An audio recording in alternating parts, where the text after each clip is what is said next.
BFM Business et Tech Co présente De quoi je me mêle, François Sorel. Voilà, le retour de quoi je me mêle, notre deuxième partie. On va maintenant se plonger dans un sujet passionnant, c'est l'Internet par satellite, qui peut être une solution incroyable pour pouvoir malgré tout avoir une connexion quand on est dans une zone blanche ou perdue au fin fond d'une montagne, alors qu'on n'a même pas de 4G et encore moins de 5G. On va en parler avec Lionel Paris qui est avec nous. Salut Lionel. Bonjour François. Notre spécialiste réseau, vous le savez, il décortique le Wi-Fi, décortique la 5G, et tu as décortiqué aussi la connexion par satellite, oui, qui évolue beaucoup ces derniers temps avec de nouveaux entrants. On va y revenir, Starlink, OneWeb, etc., etc. Il y a une vraie bataille aujourd'hui sur la connexion par satellite. Mais il faut savoir que, en fait, c'est vraiment, on va dire, la dernière alternative, le satellite, quand on n'a pas le choix, en quelque sorte. C'est exactement encore ça. Aujourd'hui. C'est ça. Et on l'a vu ensemble, on a beaucoup discuté de Wi-Fi, de l'importance d'avoir un super Wi-Fi à la maison. Mais tout ça repose sur le fait d'avoir une connexion qui tient la route Internet à la maison. Alors on l'a vu, on peut, comme tu l'as dit, de temps en temps utiliser la 4G, quand on a de la chance, la 5G, quand on est très chanceux et quand on est dans une grande ville. Mais malheureusement, on va se retrouver dans des cas de figure, et il y a toujours des exemples partout, et on en a nous-mêmes, on connaît des gens à qui ça arrive aussi, où on va se retrouver dans ces fameuses zones blanches, comme tu les as citées, où là, on a malheureusement une situation d'une ville qui n'est pas encore fibrée. Et ça, il y en a encore quand même beaucoup en France. Ouais. Alors, même s'il y a un plan évidemment qui est monstrueux pour. Il y a un plan colossal. La quasi-totalité des foyers en France, mais ça prend du temps. Ça va prendre du temps. Et puis il y aura sans doute des oubliés. On ne pourra pas amener la fibre partout. On ne sait pas encore si la couverture territoriale sera égale à 100%, mais on sait que Orange a annoncé déjà que la fermeture du réseau cuivre, donc la DSL, était prévue pour 2030. Ouais. Donc ça nous laisse imaginer qu'on a encore une latence qui va être à peu près de 7 ans pour arriver à cette couverture fibre totale. Donc ça, c'est le premier point. Donc effectivement, on se trouve avec des habitations qui ont encore de la DSL, et malheureusement avec des débits très faibles, de l'ordre de moins de 5 mégas. Ouais, c'est ça. Et de l'autre côté, on a parlé aussi ensemble de la 4G et de la 5G, et de la capacité de pouvoir utiliser un hotspot mobile dans le cas où. Mais on peut se retrouver aussi dans des endroits où la 4G est saturée. Pourquoi ? Parce qu'elle est dimensionnée pour une utilisation normale, entre guillemets, et que dans les périodes saisonnières... Et tout le monde fait comme toi et a un petit routeur 4G. D'ailleurs, je vous invite à retrouver le module qu'on avait fait ensemble il y a quelques semaines de cela, où tu nous expliques tout ça très bien. Et donc, en fait, voilà, parce que la 4G peut être saturée. Il y a une notion de saturation. Et ça marche plus. Je te donne un exemple très simple. Moi, j'étais en congé pendant le ski à Morillon, en Haute-Savoie, un village de 600 habitants. Pendant la période des vacances de février, ça passe à 3500 à 4000 personnes. Voilà. Bon, là, autant te dire que le réseau ne suit pas, la 4G ne tient pas, et même avec mon hotspot mobile que j'avais mis dehors, ton réseau, il n'est pas là, en fait. Oui, c'est ça. Parce qu'en fait, le réseau n'est pas dimensionné pour accueillir d'un coup 4000 personnes, alors qu'au départ, il est là pour 600 personnes. Pour 600 personnes. Alors, c'est vrai qu'après, les opérateurs font parfois des efforts. Dans des zones, on va dire, très touristiques, ils augmentent les capacités à des moments précis de l'année. Mais c'est pas tout le cas. Mais là, l'endroit que j'avais choisi n'était pas assez connu et entre guillemets touristique pour mériter l'attention. Et donc, tu te retrouves dans une situation où, ADSL à 2 MB. Il y a notre camarade aussi, Victor Jakimovic, que je salue, que j'embrasse. De Bretagne. Mon cher Victor, qui nous manque beaucoup. J'espère qu'on pourra le retrouver bientôt dans De quoi je me mêle. Qui, lui, est perdu au fin fond de sa Bretagne, dans un endroit sublime, au bord de la mer. Magnifique. Mais bon, il n'y a pas de... Je crois qu'il n'a pas d'ADSL, il n'a pas de fibre. Il n'y a pas de fibre, ça c'est certain. Et il a son petit hotspot 4G. Et il me disait que dès qu'il y a les vacances scolaires, la région est saturée. Et donc, du coup, là, ça ne tient plus. Et voilà. Donc, même conséquence, en fait. Donc, du coup, aujourd'hui, on s'aperçoit que ces zones blanches, finalement, elles existent. Plus proches de nous, je te cite aussi le 78, qui est très rural. Le département en Ile-de-France, et qui est très compliqué à couvrir, en fait. Et qui est extrêmement compliqué à couvrir en fibre, parce que tu as une immensité de petits villages partout, et donc du coup, la fibre va mettre du temps à arriver. Donc ces zones blanches, ça fait pas si longtemps que ça que tu as la fibre, finalement. Non. On en parlait souvent. C'est vrai, c'est un secret, faut pas le dire, mais il y a pas si longtemps, je faisais des pauvres speed tests, je te garantis. Donc ça m'a changé la vie. Mais ces zones blanches, elles existent. La fibre va arriver, ça va prendre du temps. Et en attendant, il y a la connexion par satellite. Il y a une alternative qu'on connaît peu, parce qu'elle a été critiquée à son démarrage, qui est l'Internet par satellite. Et donc là, tu vas trouver 2 types de technologies. Il y a celle qu'on connaît, c'est-à-dire quand on parle de satellite aujourd'hui, on pense aux satellites qui sont en orbite géostationnaire. Ouais. À Donc, 36 000 km d'altitude. C'est ça, c'est ceux qui sont vraiment très très loin. Ouais. Et c'est ceux auxquels on fait référence quand on parle de satellites parce que c'est là où a commencé la télévision. Ouais. Donc là, petite séquence Nostalgie. Le premier satellite de communication, il a été lancé, accroche-toi, le 19 août 1964. Donc le premier satellite de communication fonctionnel, donc en orbite géostationnaire, Ouais. il s'appelait le Syncom 3 pour Synchronous Communication. D'accord. Et il servait déjà à acheminer des communications. Il était fonctionnel et il a assuré la diffusion des JO de Tokyo à l'époque, cette année-là. Waouh. Donc voilà, ça a été le début de cette technologie-là. Aujourd'hui, 60 ans. ouais, Quasi. c'est ça. Aujourd'hui, dans cette orbite géostationnaire, tu en as plus de 550. Ouais. C'est pas anodin. Bon, c'est loin de la Terre. C'est pour ça que ces satellites-là, tu ne les vois pas. Hein. Quand on fait des clichés, quand on regarde la Terre, ils sont très très loin. Oui, même s'ils sont très gros, en fait, ils sont tellement loin. Vous vous rendez compte, 36 000 km. Ça fait 6 tonnes, Ouais. ces satellites-là, en moyenne. Oui, C'est des pièces immenses. Je te laisse imaginer la puissance qu'il faut Ouais, pour envoyer un engin de cette taille et de ce poids-là c'est ça. à cette distance-là. Ouais.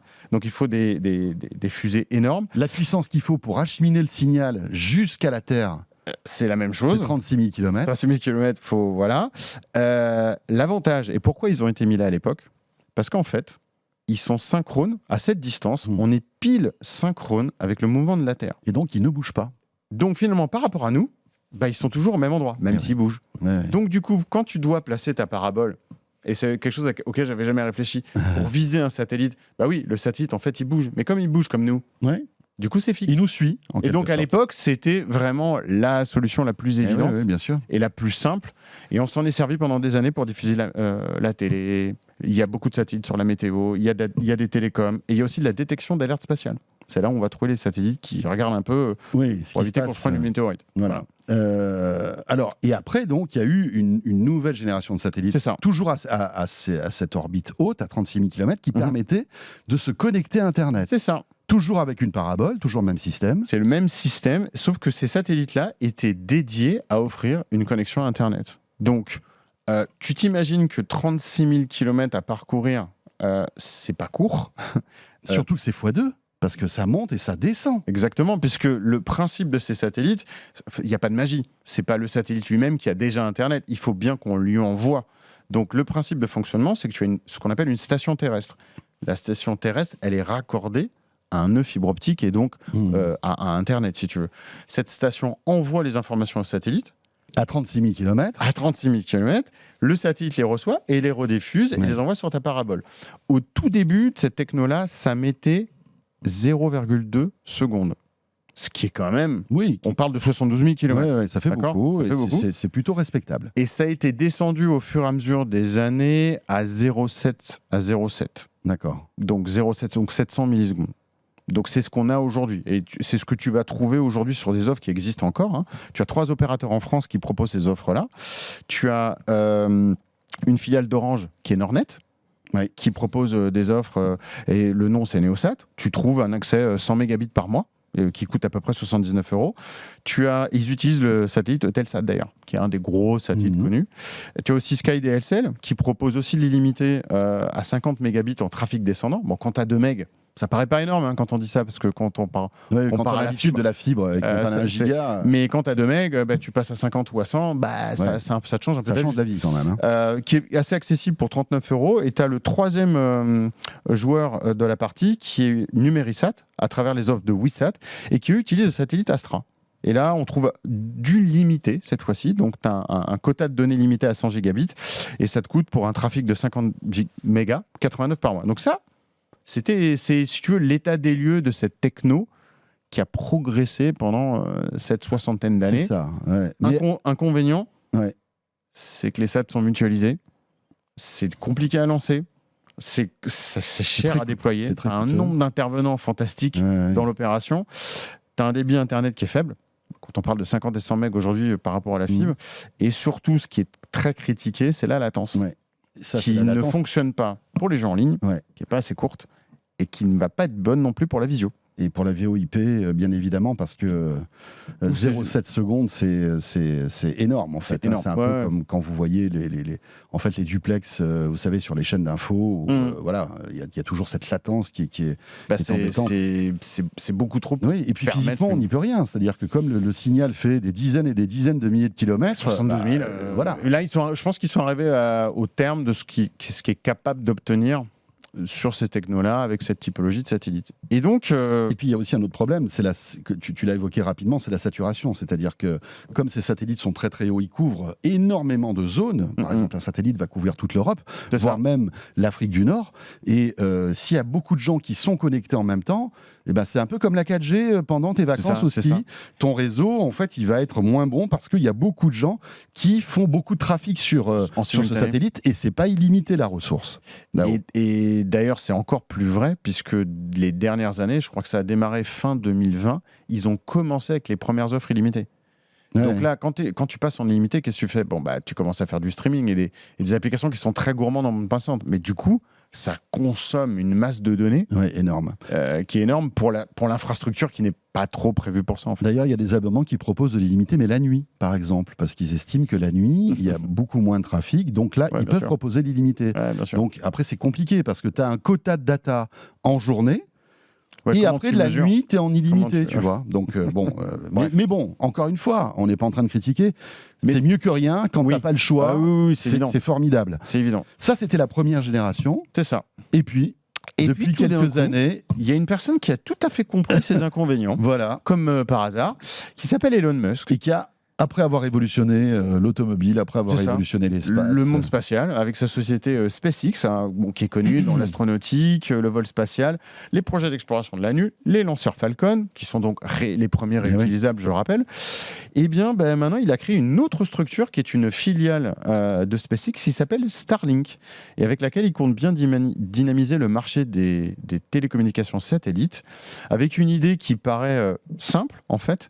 C'est tout simplement de placer ces fameux satellites, au lieu de les placer en orbite géostationnaire, c'est-à-dire très très loin de la Terre, il va les placer ce qu'on appelle sur l'orbite basse. Et donc là, on est sur une distance qui se situe entre 550 et 570 km de la Terre. Voilà, donc c'est beaucoup plus près. Versus 550, je te laisse imaginer le gain de transmission d'informations. Alors, et en orbite basse, il y a déjà du monde. Il y a déjà des satellites qui sont d'autres choses. Tu as une constellation de satellites qui s'appelle le réseau Iridium, qui est composé de 72 satellites. C'est ce qu'on utilise pour les téléphones satellites depuis des années. C'est ça. Tu sais, quand tu vois dans beaucoup de séries des téléphones avec qui ressemblent à des mobiles, avec une grosse antenne que tu déploies, c'est ça le téléphone satellitaire qui utilise le réseau Iridium. C'est beaucoup utilisé dans le monde marin aussi. Tu as le télescope Hubble, qui est dans cette orbite, et tu as aussi la station ISS. Ah oui, donc il y a du monde quand même. Il y a déjà un peu de monde dans cette orbite basse, mais il n'y avait pas encore de satellites prévus, conçus, développés pour faire de la télécommunication. Mis à part Iridium, qui était que de la voix. Donc c'est quoi l'avantage ? En fait, ce qu'il veut faire avec ça, lui, il veut créer un maillage de satellites qui vont parcourir la Terre, et donc ils vont couvrir des petites zones, qui est absolument l'inverse de ce que font les autres satellites aujourd'hui. Oui, parce que le satellite à 500 km d'altitude, il n'est pas géostationnaire. En fait, il nous passe au-dessus de la tête. À une vitesse sympathique. Voilà, ça va très très vite. Donc en fait, quand toi, tu es positionné, tu vas capter ce satellite qui va passer au-dessus de toi. Après, il s'en va. Il faut qu'il y en ait un deuxième. Il faut qu'il y en ait un autre et un autre et un autre. Suivent, en fait. Je crois que la vitesse à cette... sans dire de bêtises, je crois que c'est au-dessus de 25 000 km/h. La vitesse de... Donc ça va Ça va très très très vite. En fait, si on peut faire le parallèle, c'est un peu comme si vous étiez dans une voiture connectée en 4G et que vous passez d'émetteur en émetteur en quelque sorte. C'est l'inverse. C'est ça. Finalement. C'est l'inverse de l'ancien système. Alors il y a un autre avantage aussi à ces satellites, c'est qu'ils sont tout petits. Parce que d'un côté, on parle de monstres qui font 6 tonnes. Là, on parle de produits qui font uniquement 300 kilos. Donc, dans le monde du satellite, c'est rien du tout. C'est une poussière. C'est un grain de sable. Et donc, du coup, c'est là où tout va bien pour Elon Musk et sa société SpaceX, c'est que les lanceurs Falcon 9, du coup, on peut en mettre 50 ou 60 satellites dans un lanceur qui lui-même est réutilisable. Donc, en termes de business model, c'est très très bon parce que tu maximises en Oui, fait. oui. Avec un lancement, tu as 60 satellites qui partent. Tu mets 60 satellites en orbite. Qui après suivent, en fait, qui vont avoir des steps. À la queue leu vont rejoindre en fait leur orbite. C'est assez impressionnant d'ailleurs. Il y a tout un step de mise en orbite et de mise en fonctionnement. C'est pas de l'instantané. On peut croire que Klook, on envoie et c'est parti. Non, ça marche pas comme ça. Et on peut bien le comprendre puisqu'ils tournent tous très très vite. Donc on se retrouve avec des satellites qui sont légers, qui sont petits. De manière à couvrir, il te faut une constellation. Au début, Elon Musk a annoncé 42 000 satellites. Je ne sais pas si tu me... 42 000 satellites. 42 000 au début. C'est énorme. Alors, le chiffre a été revu à la baisse depuis, mais ça va être baissé, mais pas tant que ça. C'est plusieurs dizaines de milliers quand même. On parle de 30 000, 30, 33 000. Donc, mais on est un petit peu dans le futur au niveau de ces satellites parce qu'ils utilisent des systèmes de prévision des collisions, ce qui n'était pas nécessaire et ce qui n'existait pas dans les autres générations. Ils utilisent des propulseurs ioniques alimentés au krypton, parce qu'il faut bien te dire que quand tu mets ton satellite, tu l'envoies dans l'espace, il faut que lui-même, il puisse aller se mettre dans l'orbite. Il faut pouvoir le contrôler, parce qu'il ne va pas pouvoir s'insérer comme ça, parce que il y a déjà les autres qui tournent, donc il faut quand même qu'ils puissent avoir une certaine vélocité. C'est un peu comme un rond-point, il faut que tu arrives au bon moment. C'est ça, c'est les Champs-Élysées. Ils ont des liaisons laser intersatellitaires, ce qui nous amène déjà à la phase 2 de ce projet, parce qu'elle est déjà à la phase 2 de ce projet, ça a démarré en 2020, où finalement, ces satellites vont avoir de moins en moins besoin d'avoir des stations terrestres. Parce que je vais prendre un parallèle avec les réseaux maillés en Wi-Fi. En fait, les satellites, historiquement, ils ne sont pas interconnectés entre eux. Et là, ils vont le devenir. Donc, il y a des faisceaux laser qui vont permettre à ces satellites de communiquer entre eux pour deux raisons. Un, éviter qu'ils se rentrent dedans et savoir qui est où. Deux, s'envoyer aussi le flux d'informations. Et effectivement, avoir un système qui s'interconnecte en même temps qu'il est en mouvement. Donc, ça veut dire qu'on aura besoin de moins de stations terrestres pour pouvoir alimenter ces satellites en Internet. Il suffirait, peut-être même dans l'absolu, d'en avoir une. On n'en est pas là. On n'en est pas là, mais c'est vrai que ça peut être un des futurs envisageables. Incroyable. Donc ça, c'est génial, en fait. C'est assez impressionnant, la technologie qu'ils ont réussi en l'espace de 3 ans. Tu te rends compte ils en sont déjà à la 3e itération de satellites. Et ils ont fait énormément de progrès entre chaque version des satellites. La première génération, elle a été lancée en 2019. Il faisait 260 kg à peu près. C'était vraiment la génération, je ne vais pas dire ça bêta, mais c'était vraiment la première génération opérationnelle. Ils en ont lancé 1665. À fur et à mesure d'avoir plusieurs itérations de lancement. Tu en as aujourd'hui, de cette génération-là, 1437 en orbite. Donc la première génération, il y a quand même eu de la perte. Alors, mauvaise mise en orbite, tout ce qu'on peut imaginer qui se passe mal dans le monde spatial. Mais grosso modo, tu affiches une perte d'à peu près 16%. La génération 2, qui s'appelle la 1.5, chez Starlink, elle a été commencée à envoyer en septembre 2021. C'est pas si vieux que ça. Et là, on a un poids qui a augmenté. Ils sont passés à 295 kg parce que c'est là où ils ont ajouté cette fameuse liaison laser. C'est ça. Donc on commence à avoir des satellites un petit peu plus intelligents qui peuvent communiquer entre eux. Ils peuvent communiquer entre eux. Là, ils en ont lancé 2074 à date. Ils en ont 1732 d'opérationnels. Bon, là, ils ont eu un coup dur parce qu'effectivement, il y a un gros orage magnétique. Parce qu'à cette distance-là, dans cette range de 550 km, tu peux prendre ce type d'interférence. Là, ils en ont perdu 40 d'un coup. Il y a eu pas mal de photos où effectivement on les voyait. Et ce qui a été annoncé dès le départ, c'est qu'ils sont conçus, tous les satellites, d'une manière à, dès qu'ils vont rentrer dans l'atmosphère, s'il y a le quelconque problème, ils se désagrègent à 100%. Il n'y aura aucune retombée. Enfin, c'est ce qui est dit. Et aujourd'hui, là, pour l'instant, cet orage magnétique avec la fuite, les 38 qui sont tombés d'un coup, là, il n'y a pas eu de retombée, il n'y a pas eu de choses. C'est-à-dire que tout a été prévu finalement pour qu'il n'y ait pas de dégâts sur Terre, bien sûr. Si jamais il tombe, et ce qui il se désagrège quand il rentre dans l'atmosphère. Voilà. Et donc là, du coup, on en arrive maintenant en novembre 2022. C'est leur 3e génération. Ils sont pas encore tous développés. Ils en ont lancé 218 pour l'instant. Il y en a pas encore d'opérationnels. Mais ce qui est très intéressant, c'est de voir que ces satellites-là, maintenant, ils pèsent 800 kg. Ah, ils sont beaucoup plus gros. Ils sont beaucoup plus gros. On peut en mettre beaucoup moins. Là, du coup, dans un Falcon 9, on en met que 21, forcément. D'accord. Les moteurs ont été changés. Ils ont des moteurs au krypton, parce que, bien évidemment, la masse faisant qu'il a besoin d'avoir une propulsion qui est différente. Mais surtout, ils ont 4 fois la capacité de bande passante qu'avait la génération précédente. Ok. Donc en fait, ça permet encore des débits plus importants. Etc., ils vont augmenter les débits. D'ailleurs, je pense que Elon Musk, il me semble, l'avait déjà annoncé au cours d'un tweet. Et cette génération-là, elle a été lancée à partir du mois de février de cette année. D'accord. C'était Donc fin c'est février, tout nouveau. ça c'est fait tout 15 nouveau. jours. Ouais. Donc évidemment, il y en a 21 de lancés, ils ne sont pas encore opérationnels, ils ne sont même pas arrivés.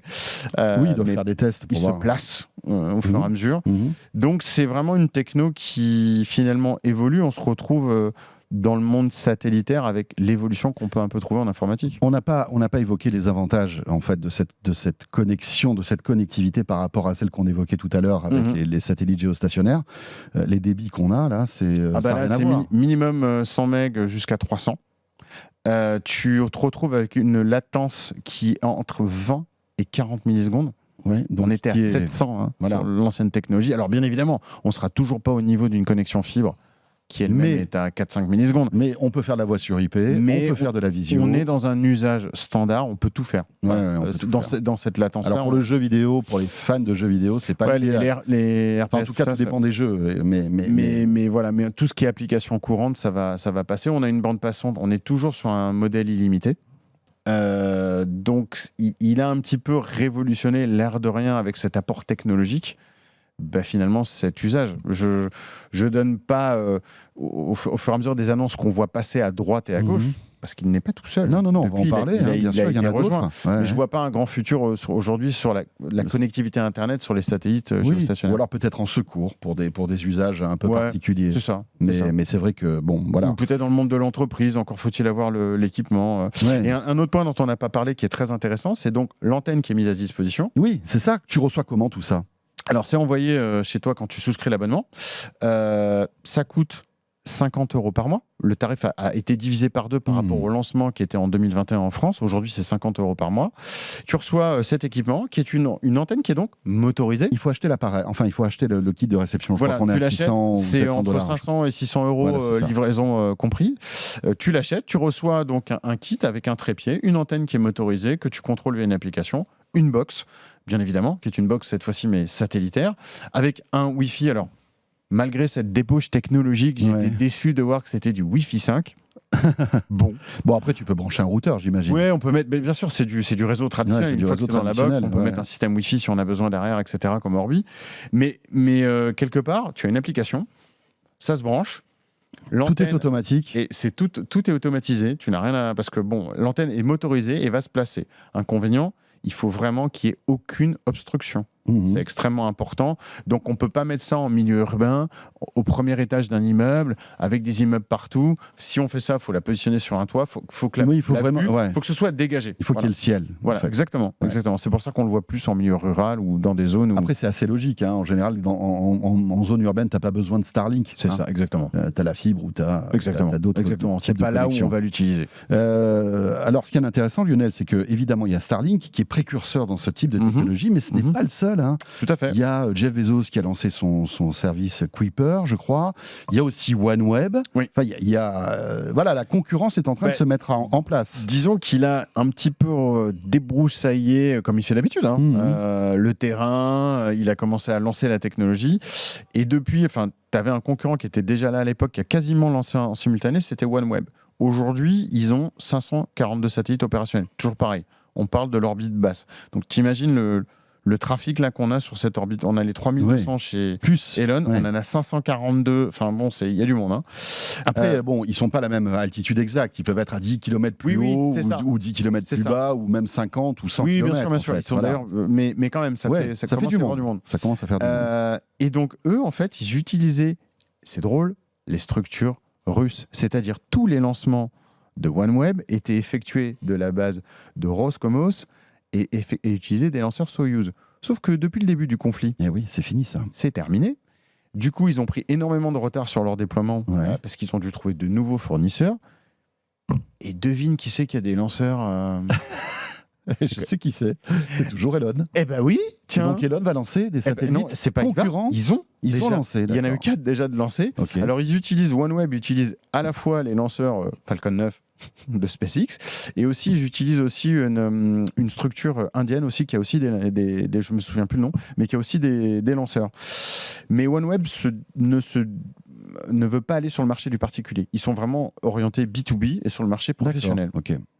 Et donc, le temps passant, Orange a annoncé, il n'y a pas si longtemps que ça, un partenariat donc, pour remplacer son offre satellitaire qui est effectuée par l'intermédiaire de Nordnet. Et bien maintenant, Orange va utiliser la structure de OneWeb pour avoir une offre satellitaire un petit peu plus digne de ce nom. Parce que je ne sais pas si tu as suivi, il y a eu beaucoup de pataquès sur l'installation des stations terrestres de SpaceX en France. Oui. Ça a duré 2 ans. Il y avait 3 stations. Il y a plein de communes qui ne voulaient pas avoir cette énorme antenne satellite sur leur commune. C'est énorme, hein, c'est des locaux qui prennent des hectares. Il y a des. Enfin bon, voilà. Bon, donc il a eu du mal aussi à s'installer en France. Aujourd'hui, les gens disaient oui, on va avoir des ondes autour de nous, enfin des sujets d'un autre âge. Hein. Après, tout le monde, le satellite existe depuis, comme tu l'as dit, 70 ans. C'est pas nouveau d'avoir un flux qui part vers les étoiles. Bon. Après, chacun, je comprends que chacun n'ait pas envie d'avoir une installation de cette typologie-là dans un champ en face de chez soi. Mais il y a eu beaucoup de ralentissements en France. Aujourd'hui, il n'y a qu'une station d'opérationnel. Donc tout ce qui tourne en France, ça tourne à travers d'une station qui est passée en Gironde. Oui. Et il y en a 3 qui sont prévus en ouverture dans les Alpes-Maritimes. D'accord. Parce que les 2 premiers projets, il y en avait un en Bretagne et un dans le Nord, qui ont été, comme tu le dis, abortés pour ces raisons-là. Donc du coup, OneWeb, là-dedans, essaye de se placer. Orange va arriver là-dessus. Tu l'as cité, il y a Amazon qui a le projet qui s'appelle Kuiper, qui prévoit de lancer 3300 satellites sur les 10 prochaines années. Une annonce, mais qui n'a pas eu réellement de suite. Et puis, tu as la Commission européenne, qui depuis le mois de février est arrivée sur le sujet. Suite au pataquès qu'il y a eu avec l'ARCEP en France sur le rejet d'installation de ces relais, en fait, la Commission européenne a présenté un plan pour sécuriser le réseau Internet de l'Europe et les communications, parce qu'ils ne veulent pas être forcément dépendant de Starlink, bien sûr. Ça c'est clair. Et donc là, il prévoit le lancement d'une constellation à partir de 2024. D'accord. On ne sait pas encore si ça va utiliser la structure OneWeb ou est-ce que ça va utiliser, sans doute pas celle d'Amazon, mais bon, ça bouge.